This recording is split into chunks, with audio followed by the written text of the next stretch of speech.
Myths and Legends of All Nations, Chapter Theseus and the Centaur. Theseus, the hero king of Athens, had a reputation for great strength and bravery, but Pirithous, the son of Ixion, one of the most famous heroes of antiquity, wished to put him to the test. He therefore drove the cattle which belonged to Theseus away from Marathon, and when he heard that Theseus, weapon in hand, was following him, then, indeed, he had what he desired. He did not flee, but turned around to meet him.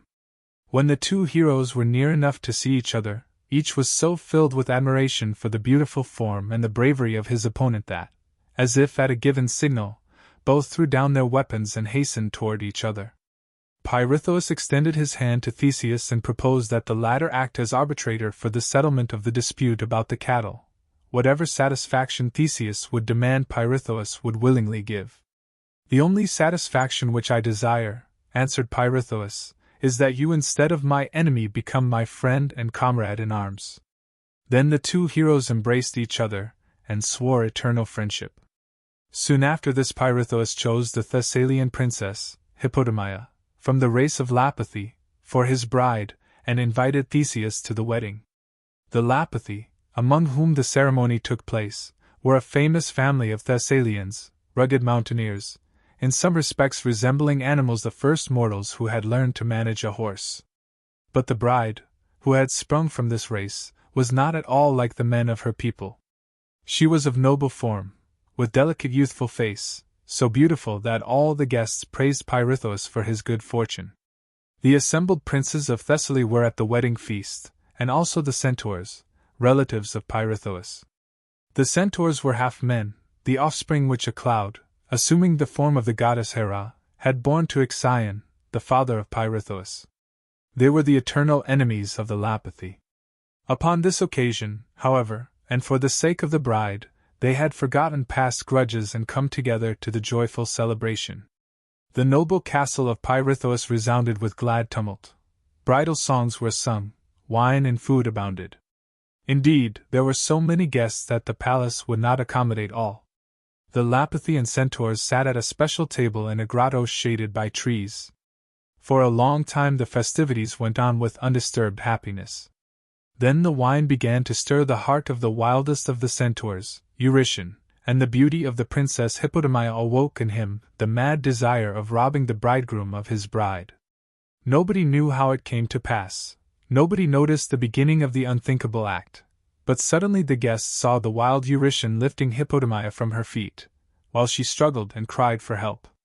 His deed was the signal for the rest of the drunken centaurs to do likewise, and before the strange heroes and the Lapithae could leave their places, every one of the centaurs had roughly seized one of the Thessalian princesses who served at the court of the king, or who had assembled as guests at the wedding. The castle and the grotto resembled a besieged city. The cry of the women sounded far and wide. Quickly friends and relatives sprang from their places. "What delusion is this, Eurytion?" cried Theseus, "to vex Pirithous while I still live, and by so doing arouse the anger of two heroes?"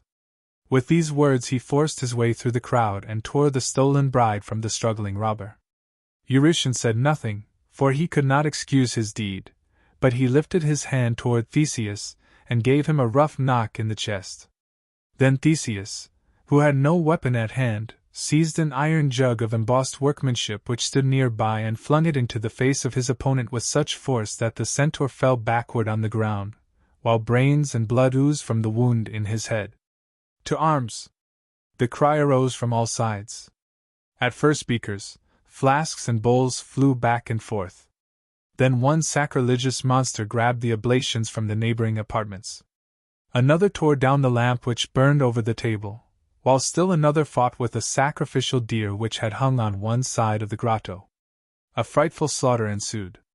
Rhoetus, the most wicked of the centaurs after Eurytion, seized the largest brand from the altar and thrust it into the gaping wound of one of the fallen Lapithae, so that the blood hissed like iron in a furnace.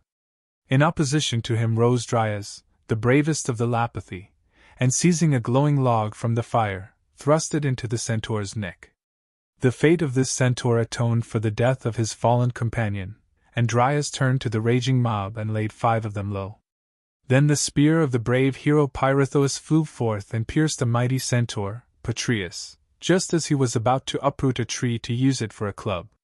The spear pinned him against the knotted oak. A second, Dictys, fell at the stroke of the Greek hero, and in falling snapped off a mighty ash tree. A third, wishing to avenge him, was crushed by Theseus with an oak club. The most beautiful and youthful of the centaurs was Silurus. His long hair and beard were golden, his smile was friendly, his neck, shoulders, hands and breast were as beautiful as if formed by an artist. Even the lower part of his body, the part which resembled a horse, was faultless, pitch black in color, with legs and tail of lighter dye. He had come to the feast with his wife, the beautiful centaur, Hylonome, who at the table had leaned gracefully against him and even now united with him in the raging fight. He received from an unknown hand a light wound near his heart, and sank dying in the arms of his wife. Hylonome nursed his dying form, kissed him and tried to retain the fleeting breath.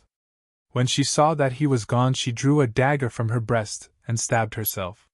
For a long time still the fight between the Lapithae and the centaurs continued, but at last night put an end to the tumult. Then Pirithous remained in undisturbed possession of his bride, and on the following morning Theseus departed, bidding farewell to his friend. The common fight had quickly welded the fresh tie of their brotherhood into an indestructible bond.